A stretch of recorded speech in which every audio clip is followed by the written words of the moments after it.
Сила с нами!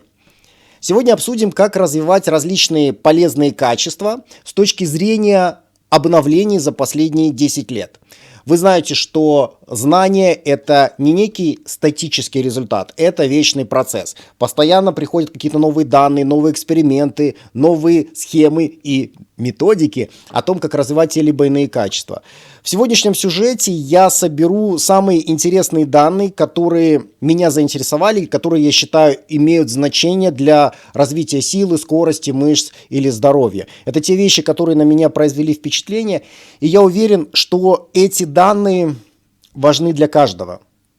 Потому что каждый человек, даже если ему не интересны мышцы или сила, но каждый человек как минимум заинтересован в хорошем состоянии своей физической оболочки, в хорошем здоровье и в хорошем состоянии своей психики. И сейчас мы точно знаем, что тренировки в тренажерном зале, как ничто другое, влияет на все это комплексно, вместе.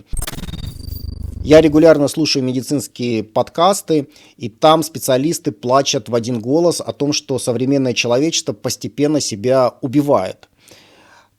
Основные проблемы – это метаболический синдром, то есть когда у человека снижена чувствительность к сладкому, к сахару, это приводит к ожирению, и потом это ведет к сердечно-сосудистым заболеваниям. Состояние сосудов плохое, проблемы с сердцем, и человек умирает. Вторая, самая частая проблема – это онкология, и она тоже связана с метаболическим синдромом, я сейчас все чаще про это слышу. И вот когда у специалистов спрашивают, что и как делать, все дают различные рекомендации, часто они противоречивы, но есть одна рекомендация, которая едина для всех, по поводу которой есть консенсус. Эта рекомендация – физические тренировки. И все чаще в последнее время я слышу именно про силовые тренировки в тренажерном зале. Вот большинство специалистов, медиков говорят о том, что это такая вот абсолютно дешевая штука, на которой сложно заработать, в отличие, допустим, от продажи каких-нибудь модных оземпиков, каких-нибудь медикаментов, каких-нибудь кучерявых схем и так далее. Вот есть такая вещь, которая абсолютно доступная, она абсолютно простая, но знаете, вот как, допустим, не переедать. Все же понимают, что вот это правильно, но тем не менее все переедают. Просто, но люди не выполняют. И с физическими тренировками также. То есть абсолютно рабочая схема, которая работает на всех, но большинство людей ей не пользуются. А в чем вообще изначально проблема? В том, что мы оказались в том мире, к которому мы не готовы. Наши тела, наши ДНК, вся наша система, она эволюционировала для жизни в других условиях, не тех, в которых мы живем сейчас. Мы жили тысячелетиями в условиях дефицита, где все ресурсы были в недостатке. И нужно было за них бороться, и нужно было использовать свою физику, нужно было пользоваться телом для того, чтобы добывать эти ресурсы, которые были в дефиците. Это нас сформировало. Мы такие, какие мы есть, наша психика такая, как есть, из-за того, что наши предки жили в таких условиях, и выживали только те, кто быстро двигались, и те, кто могли находить эти дефициты. А сейчас мы живем в совершенно других условиях. Мы сейчас живем в мире изобилия. Любые ресурсы, вы можете пойти в магазин, купить кучу сладкого, вкусного, то, что раньше было в дефиците, то, что не было никакой возможности достать. Вы можете включить порно и получить кучу, искусственного, но тем не менее секса. Вы можете поиграть в какие-то игры, прокачать искусственно, свой статус. То есть и даже информация, которая раньше была в дефиците, и она имела важное значение, она всегда была релевантна, она сейчас в сумасшедшем профиците, вы этим пальчиком листаете, не можете остановиться. Почему? Потому что наши настройки потреблять, они сформировались в тех условиях, в той среде, тысячи лет назад, десятки тысяч лет назад, когда все это было в дефиците, единственной правильной моделью, как выживать в тех условиях, было потреблять без ограничений. Ты не можешь переесть информации, статуса, секса и еды, потому что оно все в дефиците. Но если ты будешь щелкать клювом, то за тебя съедят другие, и ты не размножишься. Того.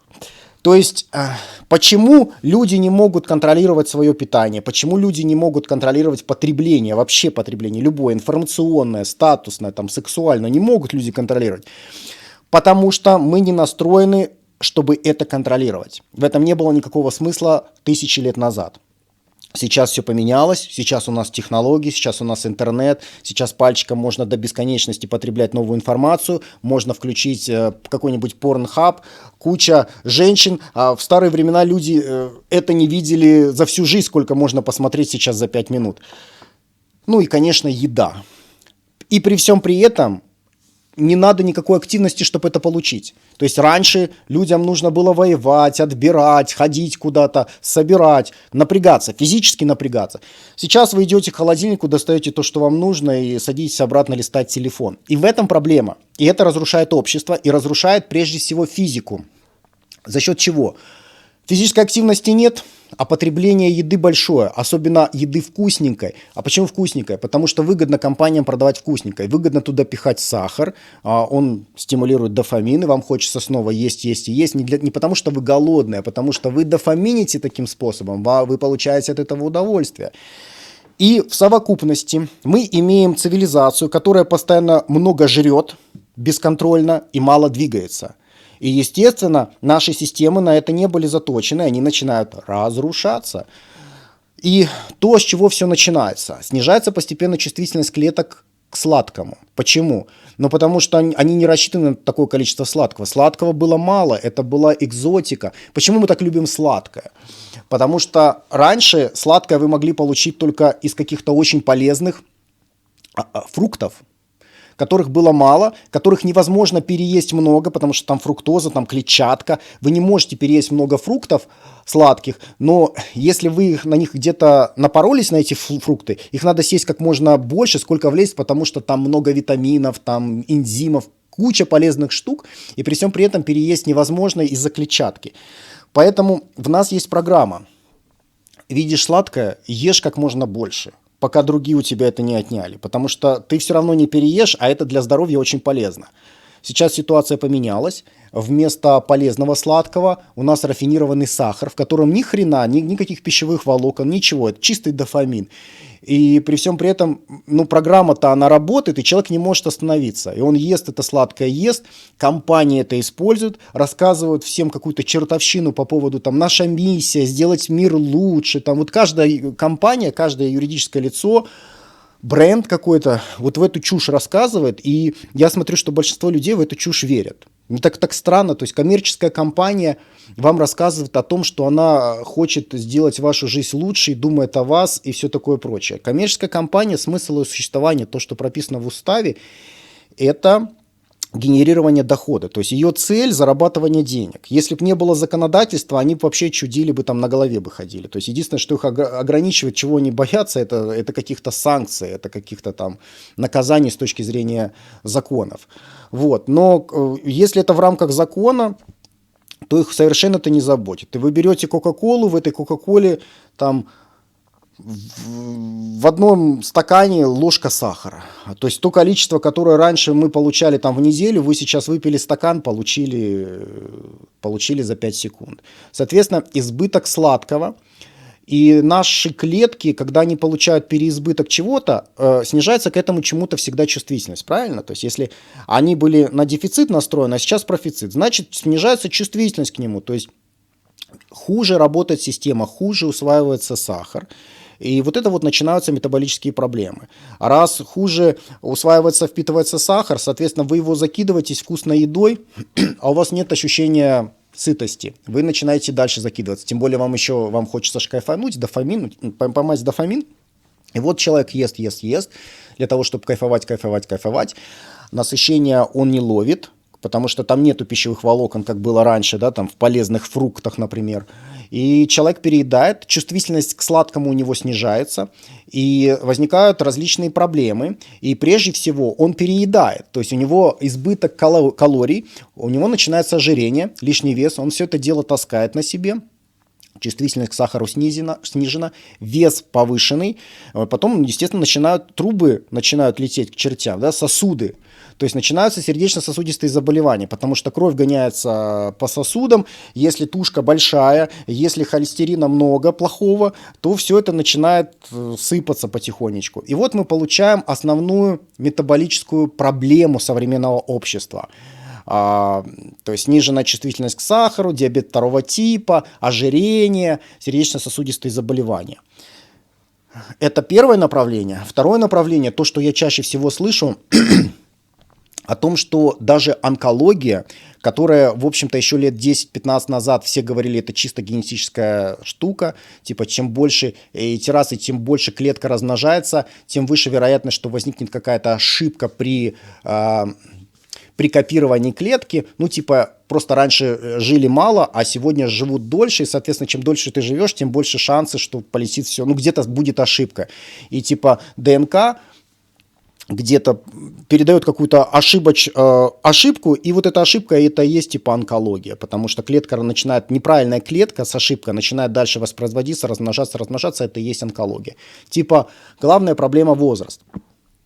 Там есть корреляция с возрастом, но вот что я чаще всего сейчас слышу, это о том, что есть еще более сильная корреляция с вот этим вот метаболическим синдромом. И как ученые это объясняют?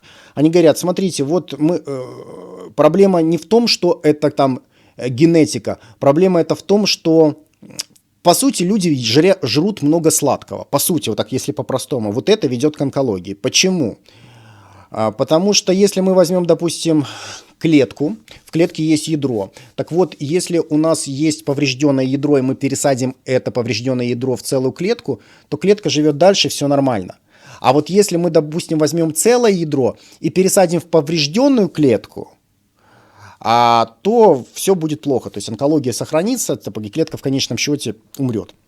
И таким образом ученые говорят, что ну вот есть такое мнение, что основная проблема онкологии, она связана с тем, что люди переедают, у них снижается чувствительность к сахару, они много едят, у них повреждается сама клетка, а не ядро. Дело в том, что в ядре находится же ДНК, да, с ядра все копируется. То есть если это генетическая проблема, то тогда она должна быть локализована в ядре прежде всего, а не в самой клетке. А если это метаболическая проблема, то да, тогда в клетке. Так вот, опыты показывают все чаще, что проблема не в ядре, а проблема в самой клетке. То есть, люди переедают. И вот тут мы подходим к лучшему способу, как с этим бороться. Лучший способ – это физическая нагрузка.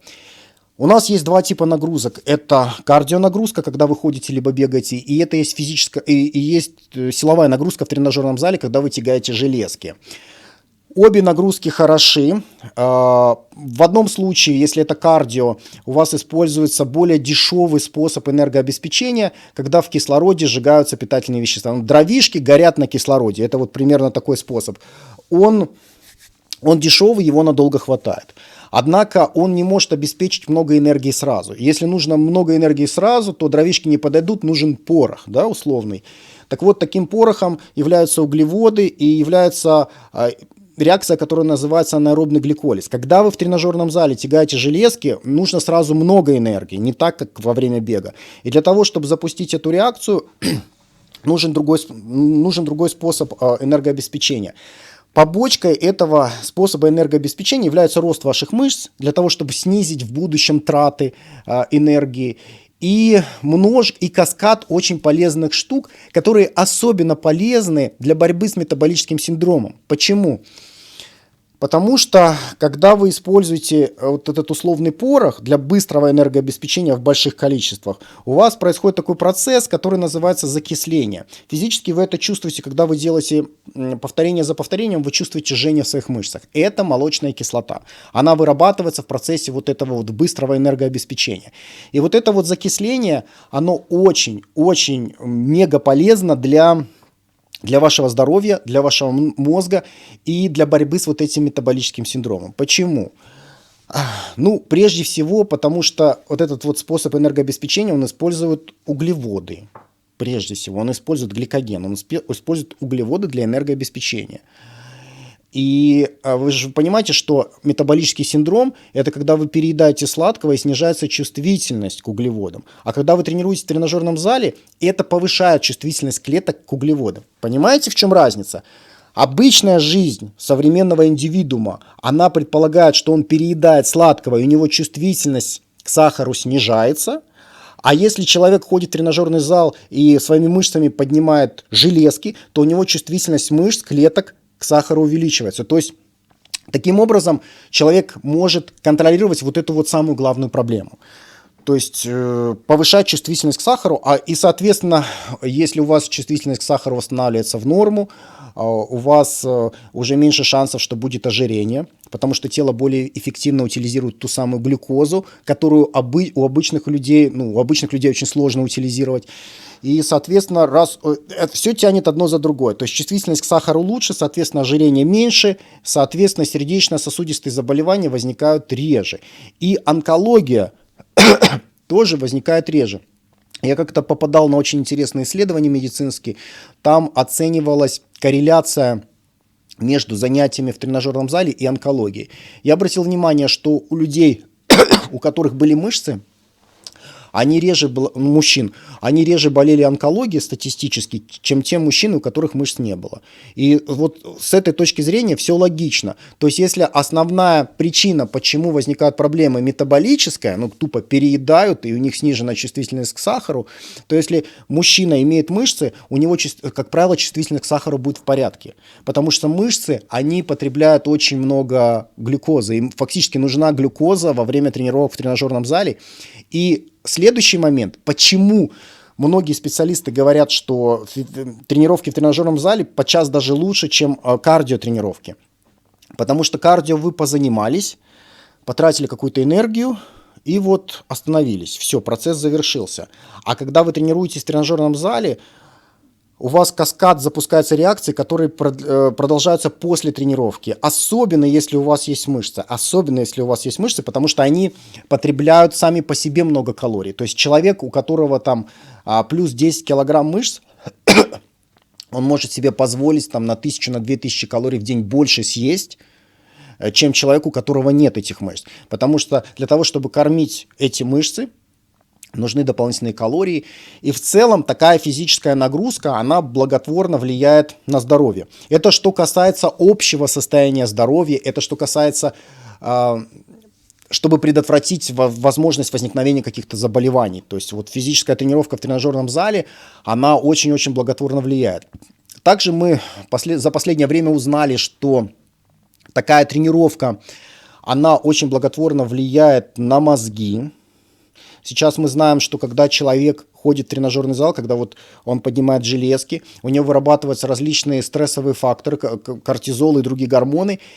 И эти вещи, они увеличивают пластичность мозга. То есть кортизол, он увеличивает пластичность мозга. То есть мозгу проще запоминать какую-либо информацию, если вы тренируетесь. Потому что любая тренировка – это стресс, а любой стресс – это кортизол, а кортизол повышает пластичность мозга. Вы лучше запоминаете информацию. Вы сложнее ее будете обдумывать, потому что любой стресс подавляет мышление. Когда случилась какая-то кака, вы не думаете, вы нападать либо бежать. Правильно? Стрессовая реакция, она так запрограммирована. Потому что кто долго думает, того съели. Так вот, на тренировке вы будете плохо думать, но будете хорошо запоминать. И, соответственно, после тренировки у вас есть активизирован потенциал по запоминанию, по изучению чего-то, но вы будете хуже думать. И это тоже достаточно полезная штука для тех, кто хочет что-то выучить, для тех, кто изучает какой-то новый предмет, новый язык, новую специальность и так далее.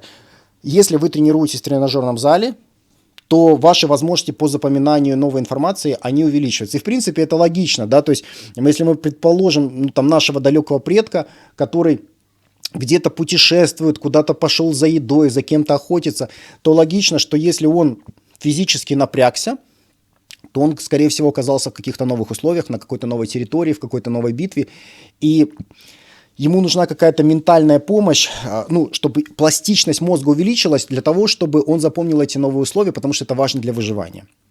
Поэтому любая физическая нагрузка, особенно, кстати, если вы ходите либо бегаете куда-то на большие расстояния, это всегда увеличивает пластичность именно для запоминания новой информации. Всегда увеличивает. Но и силовая нагрузка в этом плане тоже очень хорошо работает. Смысл в том, что специалисты говорят, что надо... Раз среда поменялась, раз она была раньше сложной, и нужно было для дефицита напрягаться, двигаться, а сейчас она простая, и для того, чтобы получить дефицит, вообще не надо двигаться. Если мы будем так себя вести, как большинство, это будет нас разрушать. Какой выход? Нужно искусственно создавать физические нагрузки, если вы не хотите, чтобы ваша система к чертям полетела, разломалась. Поэтому надо тренироваться. То, что мы не используем, мы всегда теряем. Это касается всего чего угодно. Даже загар. Если загоревшая кожа не попадает на солнце, то загар постепенно пропадает, потому что невыгодно его телу держать. Если вы не пользуетесь своими мышцами, то вы теряете свои мышцы. Если вы не пользуетесь языком иностранным, то вы забываете язык. То есть это экономика.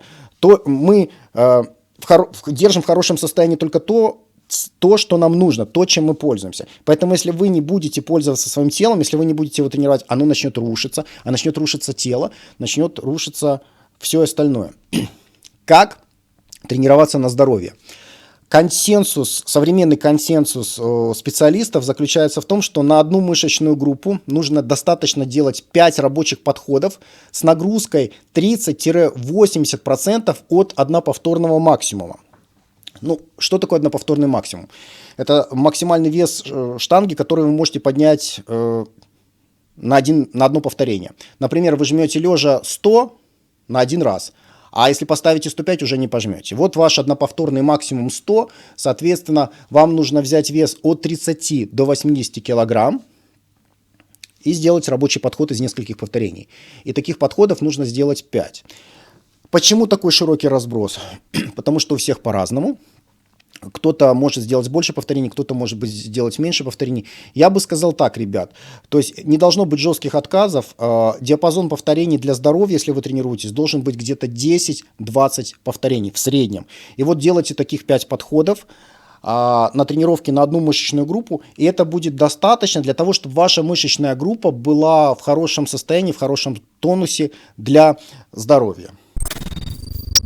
Если зайти сейчас на ютубчик, то можно найти 100-500 различных психологов и различных жертв психологии, где вот они там рассказывают про проработки, про детские травмы, и вот и то, и сё, и вот нет понимания, и вот это вот эпидемия одиночества, и вот нужно все проработать. И вот они все в этом, все страдают, и находятся всегда люди, которые готовы помочь, типа, приди, принеси мне свои деньги, и я помогу тебе, ты перестанешь страдать, мой друг.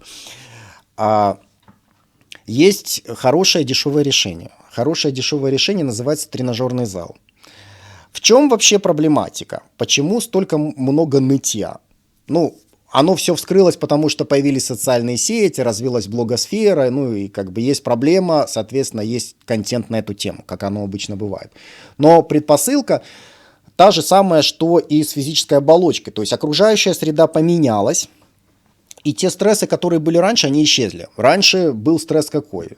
Если ты за 3 дня еду не найдешь, то сдохнешь от голода. И поэтому тебе приходилось там на нервах пораньше вставать, идти собирать, искать, охотиться. Вот такое вот было страдание. Но весь стресс, он решаемый был физикой.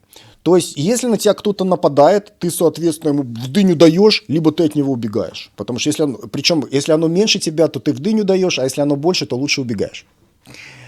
И, соответственно, вот эта вот реакция на стресс, нападай, либо убегай, она решается прежде всего за счет физики. И когда возникает какая-то стрессовая ситуация, наша бессознательная автоматическая реакция предполагает, что нужно действовать. Нужно действовать телом. Нужно убегать, либо нападать. И такой стресс в прошлом, он длился очень недолгий период времени. Если возникала ситуация, она была короткой. То есть на тебя кто-то напал, ты либо отбился, либо тебя сожрали. Все быстро закончилось, так либо иначе. А сейчас у нас таких стрессов нет. То есть саблезубые тигры на вас не нападают, сутками на охоту вы не ходите. У вас нет этих вот физических стрессов, вы ни от кого не убегаете, как правило, и ни на кого не нападаете, как правило. И, соответственно, вам не нужна вот эта вот быстрая реакция, когда ваше тело должно быть...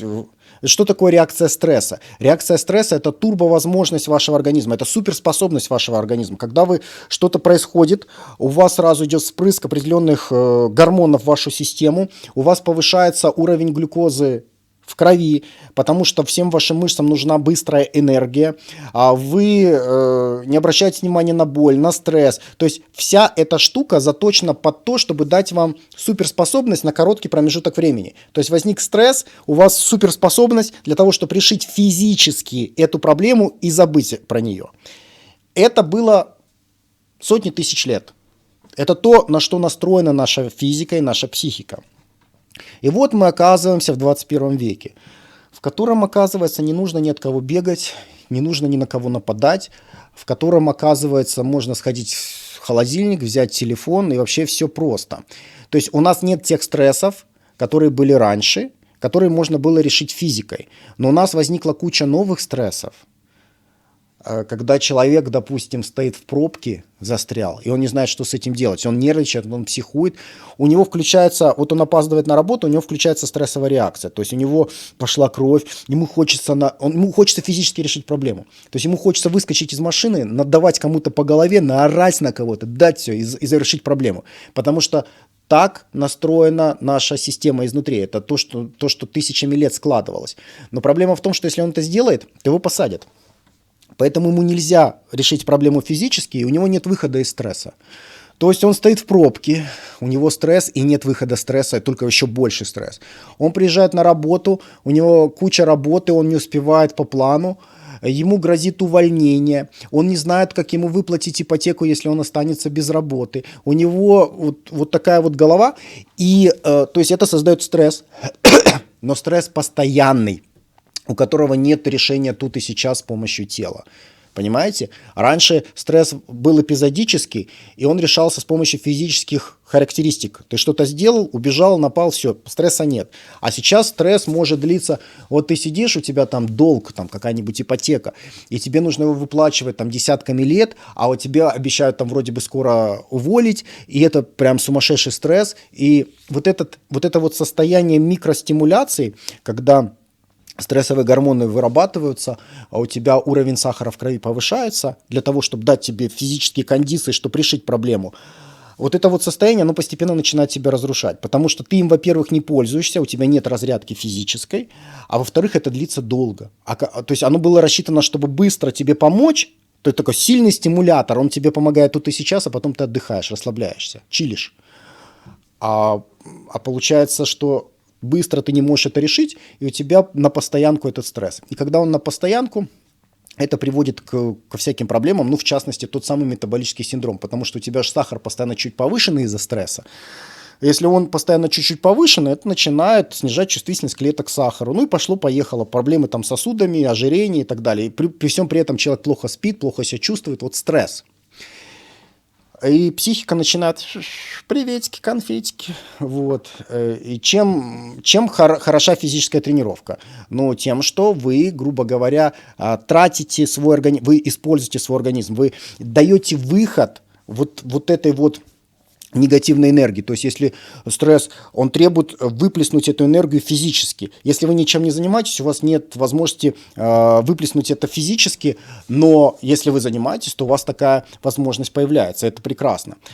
Следующая важная вещь по поводу тренажерного зала, в плане психики. Вы чувствуете себя более уверенно, когда ваше тело в хорошем состоянии. И про это, я смотрю, вообще никто не говорит.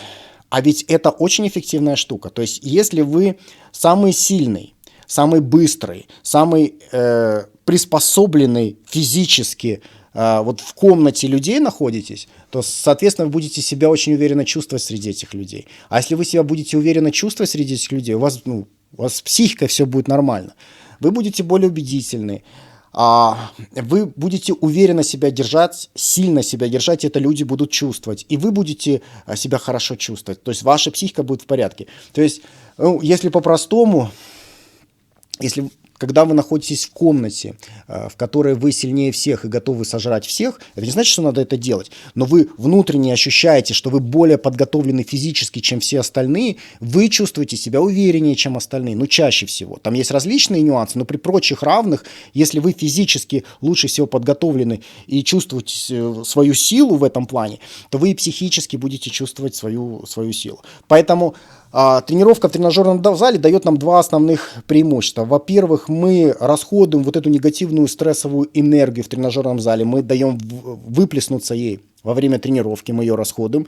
И на долгосрок это ключевой фактор для борьбы с депрессиями.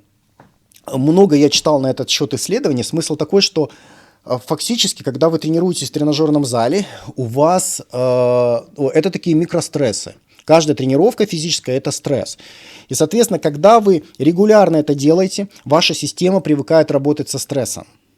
И, соответственно, когда в вашей жизни возникают вот эти вот все там, вы в пробке застряли, там вы не знаете, что будет с работой, будущее неопределенно и стрёмно, непонятно, что будет дальше. Вы более резистентны, вы лучше справляетесь с этим стрессом, чем обычные смертные, потому что вы каждый день на долбанной тренировке, и ваш организм привык оперировать стрессом. То есть физическая тренировка – это стресс, вы к нему привыкаете, и у вас резистентность. И, соответственно, все другие стрессы уже не так сильно вас пробивают, как обычных людей. Во-первых. И во-вторых, вы когда натренированы, вы в группе людей чувствуете себя уверенно. Я вот увереннее, чем вот тот тюфяк. Я уверен. Это не значит, что это надо проговаривать, думать про это. Это внутреннее ощущение. То есть, если вы натренированы, вы чувствуете себя увереннее, и вам психически комфортнее среди людей. Как поддерживать мышцы, если вы их уже накачали и не хотите дальше сильно напрягаться для того, чтобы сделать их сильнее, быстрее? Хотите вот сохранить максимально то, что есть. Нужно делать примерно то же самое, что и когда вы работаете над здоровьем. То есть нужно на мышечную группу делать 5 подходов в диапазоне 30-80% от одноповторного максимума. Таких тренировок у вас должно быть 2 в неделю, из которых одна развивающая, а одна тонизирующая, скажем так. Это значит, что на одной тренировке вы тренируетесь полноценно, с нагрузкой тяжело, а на второй тренировке вы берете меньше вес и делаете больше повторений, делаете более легкую тренировку, более тонизирующую. Почему так? Потому что при натуральном тренинге, если вы не используете анаболические стероиды, стимуляция тестостерона тренировкой продолжается в среднем где-то 72 часа, условно говоря, 3 суток. После 3 суток всплеск возвращается обратно. Поэтому, если вы будете тренировать мышечную группу раз в неделю, у вас первые 3 дня условно будет какой-то всплеск, какая-то стимуляция, какой-то позитивный эффект для сохранения ваших мышц. А потом 4 дня будет, грубо говоря, плата и падение. И, соответственно, вы можете терять наработанные качества, терять наработанную силу, скорость, мышцы и так далее. Поэтому для поддержания мышц желательно делать 2 тренировки. Пусть одна из них будет такой вот прям полноценной тренировкой, а вторая тренировка пусть будет тонизирующая, с легкой нагрузкой, для того, чтобы не терять то, что вы приобрели. Чаще всего, если вы тренируетесь натурально, речь будет идти о full body, либо о разделении, о сплите на 2 части тела. Почему не получится там полноценный 3, 4, 5 сплит? Потому что у вас это потребует больше ресурсов от вашего организма, вам потребуется больше времени для восстановления. И, собственно говоря, сплит вообще изначально был придуман для того, чтобы дать большую нагрузку для каждой отдельной мышцы. То есть система сплита, она нужна на этапе роста, на этапе достижения каких-то качеств. Для того, чтобы развивать силу, нужно работать с более тяжелыми весами, в более низком количестве повторений, и нужно дольше отдыхать между подходами. Это первый момент. Второй момент. Для развития силы нужно учиться вовлекать как можно больше мышц в работу сразу. То есть, если для развития мышц чаще всего нужно изолировать мышцу, нужно учиться работать исключительно той мышцей, которую вы развиваете, то для развития силы это не будет эффективно, потому что несколько мышц, они могут поднять больше вес, чем одна мышца. Поэтому, если наша задача стоит развитие силы, нам нужно делать не то, что делают качки в тренажерном зале. То есть нам нужно, наоборот, учиться как можно больше сокращать амплитуду, как можно больше включать всех возможных мышц в работу для того, чтобы мы были сильнее, могли поднять больше вес. По поводу количества повторений.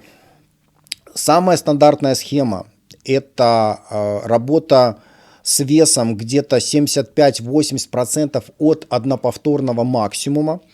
С таким весом, с которым вы, скорее всего, сможете сделать 2-5 повторений в рабочем подходе. То есть это будет, для вас это должен быть достаточно тяжелый вес. Если мы говорим 6-10 повторений, это уже ушло туда, в гипертрофию, то есть в развитие мышечных объемов. Если мы хотим развивать силу, количество повторений должно быть до 5. И длительный отдых между подходами. Потому что если вы будете тренировать делать подходы часто, то у вас не будут успевать выводиться продукты закисления мышц. Вот этот вот способ, вот порох горит, когда у нас происходит закисление, быстрое обеспечение энергии. Не так, как во время бега, когда дровишки там тлеют в кислороде, а быстро горит углевод, порох.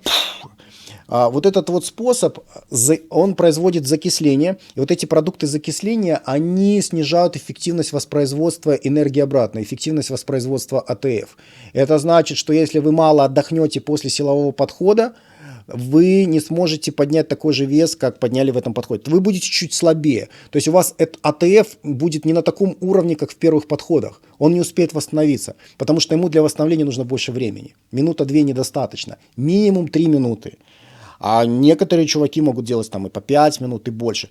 То есть для развития силы вы делаете 2-5 повторения с тяжелым весом, вовлекаете как можно мышц одновременно в работу, никакой изоляции, наоборот, распределение, то есть как можно больше всего вовлечь, чего только можно, и отдыхайте много между подходами. В этом плане по поводу развития силы принципиально ничего не поменялось, мы про это знали и раньше.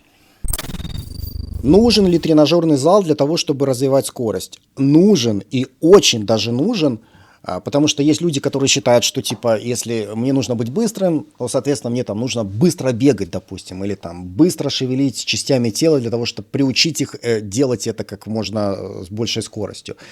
На самом деле, для того, чтобы у вас появилась скорость в любом движении, это не только может быть бег, это могут быть прыжки, это может быть там бокс, например, единоборства какие-то. Для того, чтобы у вас появилась скорость, вам нужно развивать быстрые мышечные волокна, потому что быстрые мышечные волокна отвечают за скорость. А раз это мышечные волокна, значит, их можно тренировать в тренажерном зале. И более того, в тренажерном зале, где есть нагрузка, ее можно прогрессировать, ей можно управлять. То есть можно управлять развитием ваших быстрых мышечных волокон. И, соответственно, можно управлять развитием вашей скорости. И все профессионалы, там, олимпийские чемпионы этим занимаются, в зависимости, конечно, от вида деятельности. Но даже если вы там, допустим, бегун, все бегуны приседают со штангой. Безусловно, люди, которые там метают, допустим, какие-то штуки, молоты, диски и так далее, копии, они все занимаются, они все жмут, но они все делают специфические тренировки в тренажерном зале для того, чтобы развить именно скорость. В чем специфика? Специфика в том, что вы берете нагрузку, там, допустим, 60% от одноповторного максимума и делаете подход быстрый, то есть как можно быстрее. Тут есть два момента. Можно развивать скорость, можно развивать взрыв. Потому что под каждую ситуацию, под каждый вид активности, спорт, есть различные потребности. Ну, например, если вы боксер, то вам взрыв очень важен, да? И, соответственно, вам нужна не просто скорость, а нужно тренировать взрыв. В чем разница?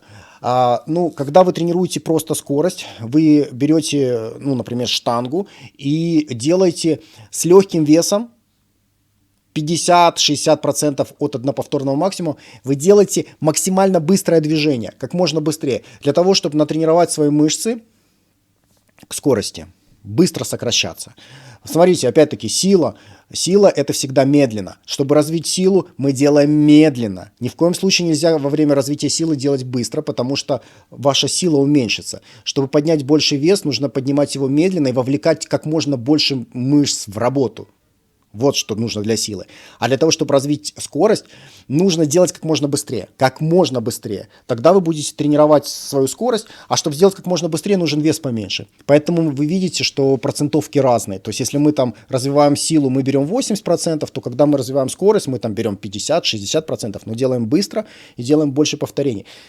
Если у вас начинает, вот вы делаете подход, вы быстро делаете движение с силовым снарядом, и вы видите, что вы там 10-15 раз сделали быстро, а потом у вас скорость замедляется. Продолжать не надо, остановитесь. То есть вы тренируете мышцы быстро делать движение. Если они у вас закислились и у вас скорость падает, то вам не надо дальше продолжать подход. Остановитесь. На скорость нужно максимально быстро. Соответственно, что такое взрыв? Взрыв – это с крайней точки, когда вы быстро включаетесь в работу. Вот штанга лежит у вас на груди, и вот вы оп, и включились моментально, как можно быстрее.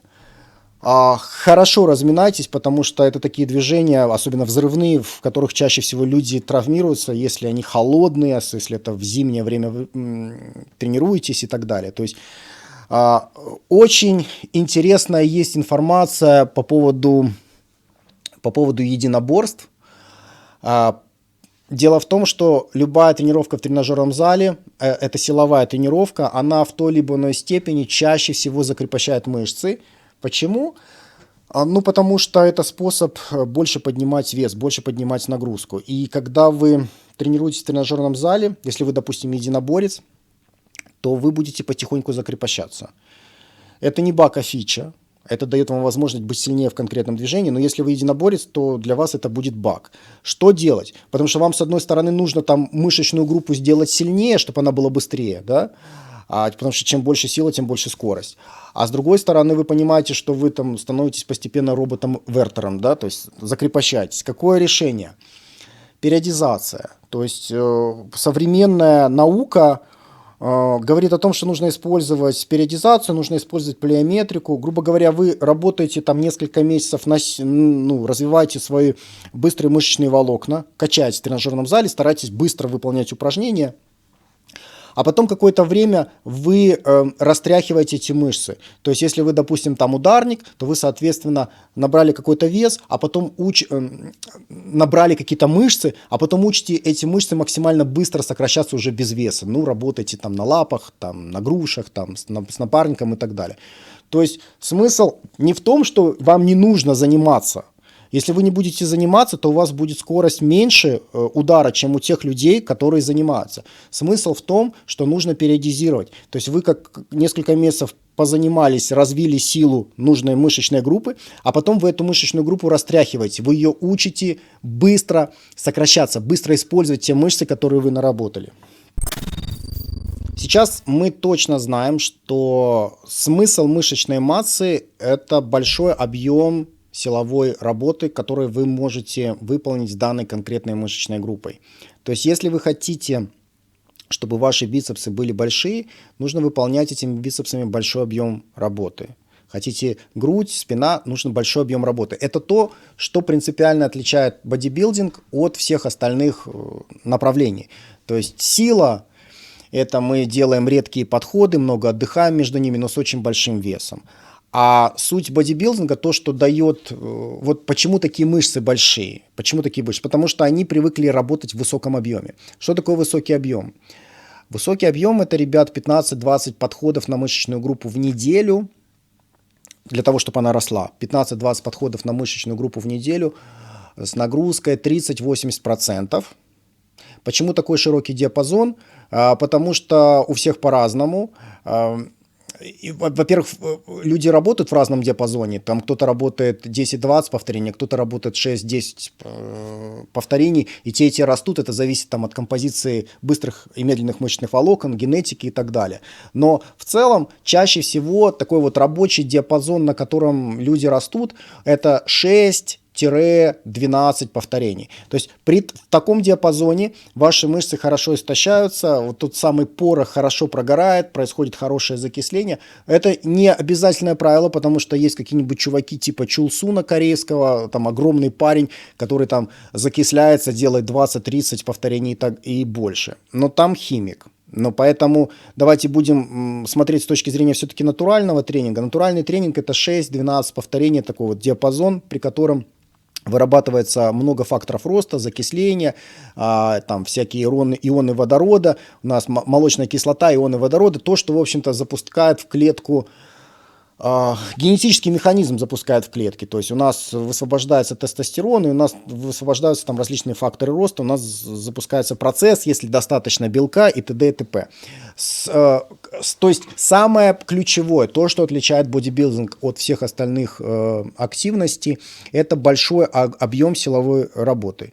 То есть бодибилдер не сможет поднять такой же большой вес, как пауэрлифтер, но он возьмет поменьше, но будет поднимать долго этот вес. Долго будет поднимать этот вес. Бодибилдер будет медленнее, чем какой-нибудь боксер. или там метатель ядра, медленнее будет, но он возьмет больший вес на штангу, чем какой-нибудь гипотетический метатель ядра, и сделает больший объем нагрузки. Потому что каждое тело затачивается по-разному. Если это скорость, то там берется вес полегче, но делается быстро. А если это сила, то вес берется побольше, но делается очень медленно и мало, потому что большие отдыхи между подходами. Культурист где-то посередине находится, он берет умеренно тяжелый вес и делает подход за подходом, и это приводит к той самой гипертрофии, когда мышцы становятся большими. То есть первая ключевая вещь – это большой объем нагрузки, и самые свежие научные данные, которые я слышу, говорят, что для развития одной мышечной группы в неделю нужно в неделю на эту мышечную группу совершать где-то 15-20 повторений, подходов. Ну, соответственно, тут уже можно плясать как хотите. Может быть, у вас будет там 3 упражнения по 3 рабочих подхода, и вы сделаете 2 таких тренировки на неделе, например, и вы плюс-минус выйдете на вот этот вот объем тренировочный. Это, кстати, тоже очень интересная схема, над которой следует подумать. Для того, чтобы сделать большой тренировочный объем на одну мышечную группу, это не значит, что вам нужно прийти на одну тренировку и зафигачить 20 рабочих подходов на группу. Я, допустим, сейчас делаю 10 по 2, то есть я обычно тренируюсь, ну, например, я делаю подход тяги сверху, вертикальной тяги, и подход жима. Вот 2 моих таких вот подхода тяжелых, я потом могу отдохнуть достаточно много и сделать еще одну такую двойку. И таких двоек я делаю, допустим, 10.